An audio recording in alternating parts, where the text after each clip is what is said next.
Welcome to Network Marketing Pro. My name is Eric Worre, and today I want to give you the fastest path I know to becoming a network marketing professional. Here's one thing I know about this community, the Network Marketing Pro community. Everybody would love to go full-time. Everybody would love to be able to enjoy the freedom that network marketing provides. Everyone would love to be able to move through the ranks, get to those levels so they can enjoy good things in life and also contribute to the lives of others. So how do you do that? The best way I know, the fastest way I know, is to improve the people that you're spending time with. What do I mean by that? One of the early lessons I got in my life, it started with my parents, and then it continued with some of my mentors. My parents would always say, be careful who you become friends with, because your friends have an influence on your life. And you've seen that. If you're a parent, you know you want your children to have good friends. Why is that? Because those friends will help guide them in a positive direction. Bad friends will help guide them in a negative direction. And when I got involved in network marketing, Jim Rohn was one of my early mentors, and he talked about the power of association. He gave me a formula. He said, you become the average of the 5 people you spend the most time with. And if you think about that, that's true. You're going to generally think how they think, go where they go, do what they do, read what they read if they read, eat what they eat. Your language is going to be similar, your interests are going to be similar, your ambitions are going to be similar, and it's very difficult to be the Lone Ranger inside of a negative influence and try to influence a larger group of people. That's what some people try and do. Well, I'm going to change everybody around me. Well, when you dance with the devil doesn't change. The devil changes you. So negative influence changes you. So how does this apply to network marketing? Here's how it applies. If you're not focused, find a way to get around the most focused and productive people that you can possibly find. Make friends with those people. Don't hang out as much with people who are lazy, people who procrastinate, people who are filled with excuses, people who are blaming all the time. Those people are going to cause you to procrastinate and blame and give excuses and complain. Now, if you get around positive people like that, and the great thing about network marketing is we have a large pool of people to choose from. People in our company, people in our upline, people in our downline that we can choose from in order to be able to get around and learn from, okay? So if that's in just a general area, if get around people who are learning, get around people who are growing, get around people who are always striving to be better. If you don't know, for example, how to recruit very well, or you're insecure in recruiting, the fastest way I know for you to become a good recruiter, it's not in the study. How many videos have I done on how to recruit? Yes, the information's important. However, the environment is many times more important than the information. So find people who are great recruiters and listen to those people. Spend time with those people. If you're not good at doing presentations, find a way to develop relationships and friendships with people who are doing great presentations. If you can't get people to attend your company events, find people who are great at getting people to attend your company events, and find a way to friend those people up and listen to what they do and watch what they do. See, I found in this type of association that if I listened, number one, that was really, really valuable. If I took notes and I observed what they did, that was many times more valuable. In other words, my modeling of their behavior, I watched what they did. I watched what they said. I watched how they handled certain situations. I listened. I took notes. And then I tried to emulate that. Now, it works in every category of building your network marketing business. If you lack confidence, find a way to get around confident people. If you lack focus, find a way to get around focused people. If you lack recruiting skills, find a way to get around people who are great recruiters. If you lack some of the social skills, find some people who are incredible at social skills. If you lack leadership, if you're not having duplication in your organization, find people in your organization, I promise they exist, that are great at getting people to duplicate. Now, here's the thing. It's a little tricky at the beginning because sometimes the people who are really good at those things, they're very busy, and you can't just come in as a needy person and come into their group and just barge your way in. You have to earn your way in. See, if you become the average of the 5 people you spend the most time with, where do you want to be on that list of 5? Do you want to be at the top, the best of the 5, or do you want to be the worst of the 5? Many people say, well, I want to be the best. Well, that will feed your ego and it'll steal from your future, because here's where you want to be.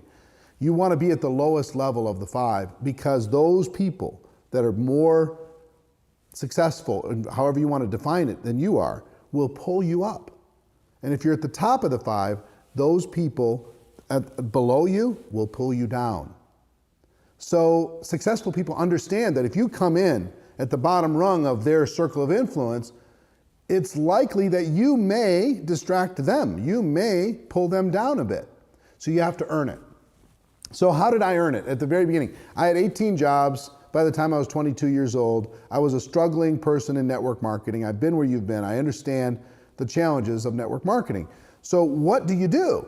How do you get around? Now, the great thing is, if you have an upline, and all of you do, you can search into the upline. And guess what the upline's hoping for and waiting for and praying for?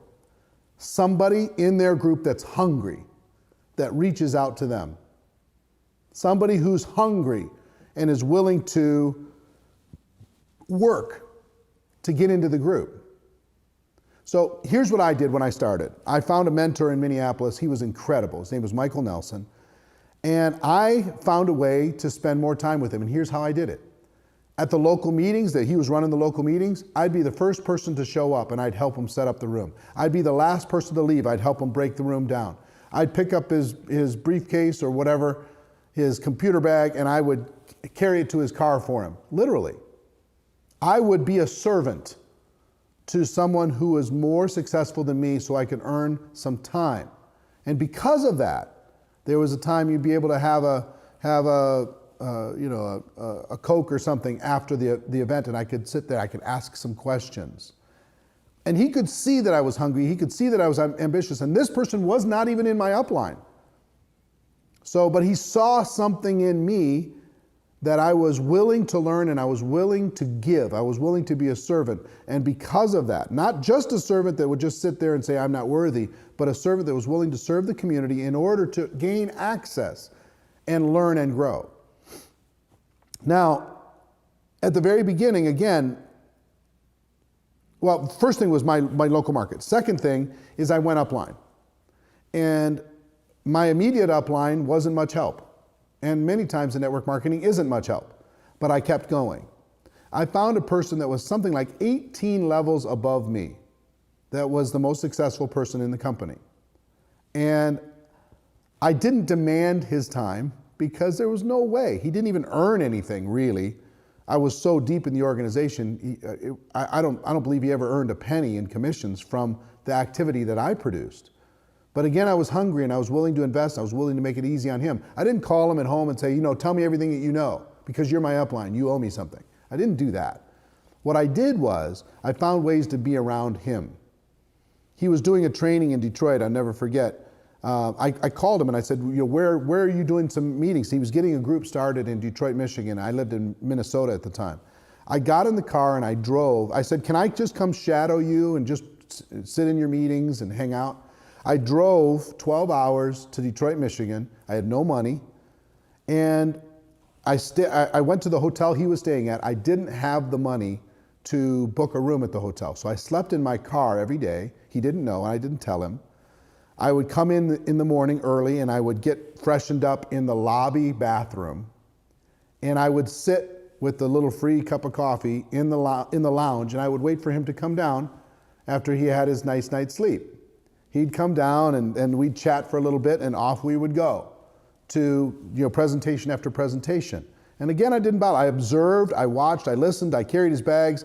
And then between those meetings or afterwards, after we were having dinner, I could kind of hang out in the fringe and I could listen, I could ask a question here or there.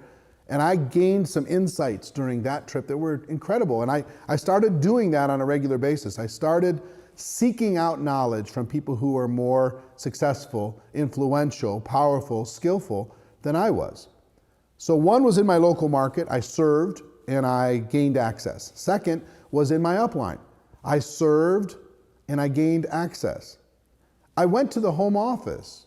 I drove to the home office. Back then it was in Memphis, Tennessee, from Minneapolis. Again, it was, 14-hour drive. I drove there just to meet the people at the home office, to take a home office tour and to meet the influential people so they knew my name. Why did I do that? So my name would start being talked about here and there. Hey, this young kid, he came down to the home office and he's a sharp kid. And if that name came up around an influential person, maybe I could gain some access because of that. That helped me tremendously. So my company, my local market, and my upline. Now, in addition to this, some people say take a millionaire to lunch. It's difficult to take a millionaire to lunch because they're busy and they're protective of their circle of influence because they understand that you're going to bring their average down. So here's what I did. I drove this nasty, ridiculous AMC Spirit car. If you ever want to Google a car, it's the most miserable car in the history of cars. It had a gas leak. The window didn't go all the way down, and it would rotate gas through the windows, constantly. It was miserable looking, and the muffler was half off, and all this kind of stuff. So every time I went to meet with anyone, I parked around the corner and I walked. I didn't want them to see my car. But so with all of this challenge, how do I get influence? You know what really helped me? Programs like this. Back then, it was audio cassette. We didn't have the internet, and we didn't have video, and we didn't have learning systems like this, and it certainly wasn't free. What I got my hands on was audio cassettes from people like Jim Rohn and Brian Tracy and Les Brown and Dennis Waitley and Og Mandino and these giants of personal development. And they became one of my 5. By just being in my car, listening over and over and over, they became one of my 5. And what happened when I started to listen over and over and over, I could start to use the language that they used in conversation with other people. I could bring value to a conversation of people more successful than me that maybe didn't hear what I heard from that program. There was one speaker that I really admired, one of the top leaders in the company I really admired. I wanted to work with him so bad. And I found a way to connect with this person, and he was very successful, and I was just a fledgling person. And I would start to give him ideas. I would say, hey, I read this book. You should. I remember I recommended to him, there's a book called Unlimited Wealth by Paul Zane Pilzer, and it talked about distribution was going to be the future of the world. It wasn't going to be manufacturing anymore. It was going to be distribution. Distribution of goods and distribution of information. So I started pulling quotes, and I would send him quotes. Hey, you maybe use this in your next presentation. Use this in your next training. And he used it, and people loved it, and they were, oh my gosh, this is great. Send me more if you got any more, kid, right? And I hosted a training event in Minneapolis, and I had some of the top leaders come in. He was one of the leaders, and I sat down afterwards and said, what can I do to spend more time and work with you? And he said, well, I don't know, I'm busy, I'm doing this, I'm doing that, but I do appreciate this. You sent me this, you sent me that. And he went home, and I sent him a card afterwards and said, hey, thank you for the time. I really appreciate it. And if I can do anything, one of my goals is to work with you. Some way, somehow. He was cross-line, he wasn't in my organization, but just work together. Why did I want to work together? Why did I want to serve that relationship as a young man? Because I understood that if I got around people who were committed to excellence, that excellence was going to start to rub off on me. Okay? So, my car being a drive time university, I'll never forget.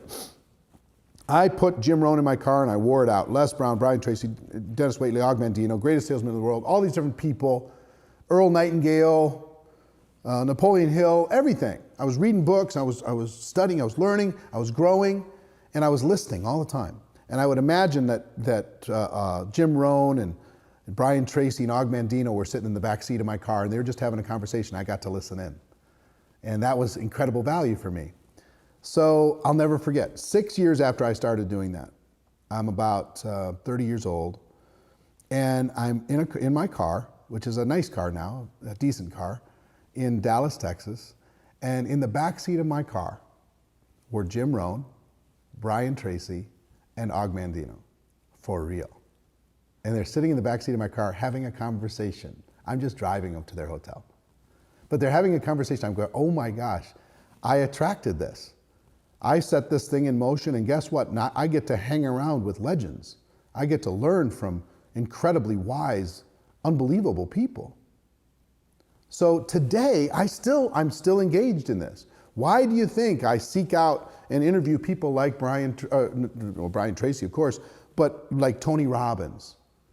I'll be interviewing Sir Richard Branson on June 3rd. I mean, come on. The opportunity to spend time with these people. And why will they do it? Because I'm a servant to them. Because I want to help their mission in life. Because I want to be of value, of service in some way in their world. And you know what? I found I can earn my way into any group. And so can you. You can earn your way into a group of unbelievable recruiters, a group of unbelievably productive people, of unbelievably successful, moving through the ranks, changing people's lives, ambassadors for the network marketing profession. You can earn your way into that group. Or you can earn your way into a much more negative group. And you know, the bad associations in your life happen automatically. They're like weeds in a garden. They happen automatically. The good ones don't happen automatically. Those only happen by effort and work and focus and determination.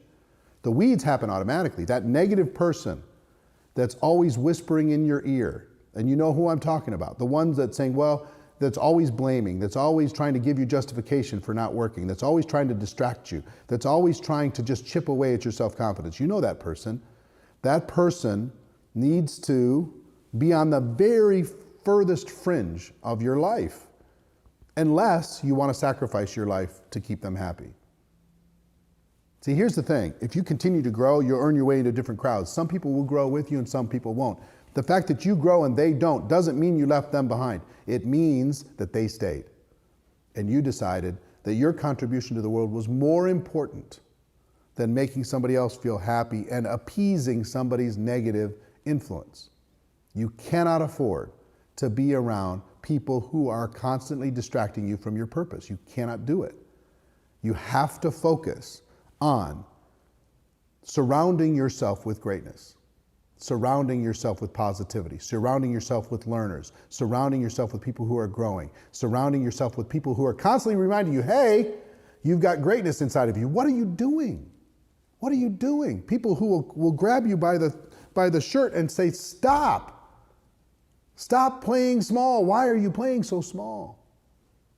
Why do we do our big events? Our GoPro Recruiting Mastery event. We're going to have 20,000 people at GoPro Recruiting Mastery at the end of this year. Why? One of the biggest values of that event outside of the training is the vision. People come in there, they go, oh my gosh. They see a bigger picture, and that's what associations can do for you. You can see a bigger picture, but this is a choice. And it starts by, one, limiting your association with some negative people. In other words, don't spend as much time. Some of them you don't have a choice with, I understand. But spend a little less time, be a little bit more busy in positive directions. Some you're going to have to cut the cord. You're going to have to disassociate, at least until you gather enough strength to be a positive influence with them. You're going to have to, for the sake of your own future, your own purpose, your own contribution in this world, you're going to have to make some hard decisions. You're going to have to disassociate with some. But mostly what I want you to focus on is expanding your association, being so busy and so surrounded by greatness that all those other petty little small thinking ideas don't even find their way into your mind because you have filled it with incredible influence. So I hope this gives you some value. I mean, I think this lesson is valuable for you. It's valuable for your children. It's valuable for anyone who wants to do something great in the world. You have a choice. The fastest way to go to the top, in my opinion, is to surround yourself with people who are in that process. Surround yourself with people who are doing today what you want to do eventually. Earn your way into that group. Maybe it starts, the one thing that I need you to understand is many of my mentors I never met. Many of my greatest mentors I never met. They were a mentor on audio, they were a mentor on video, they were a mentor in books. I never met them, and they were still one of my 5. Do you understand? And then eventually I became powerful enough that I met many of them, and you can too. So that's our show for today. Hope you really radically take a look at your life, prune and pull the weeds of negativity out of your associations and replace them with incredible value, because you are worth it. That's our show for today. Ladies and gentlemen, my wish for all of you is that you decide to become a network marketing professional. You decide to go pro. You decide to surround yourself with greatness, because it is a stone cold fact that we have a better way. Now let's go tell the world. Everybody have a great day. I'll see you next week. Take care. Bye-bye.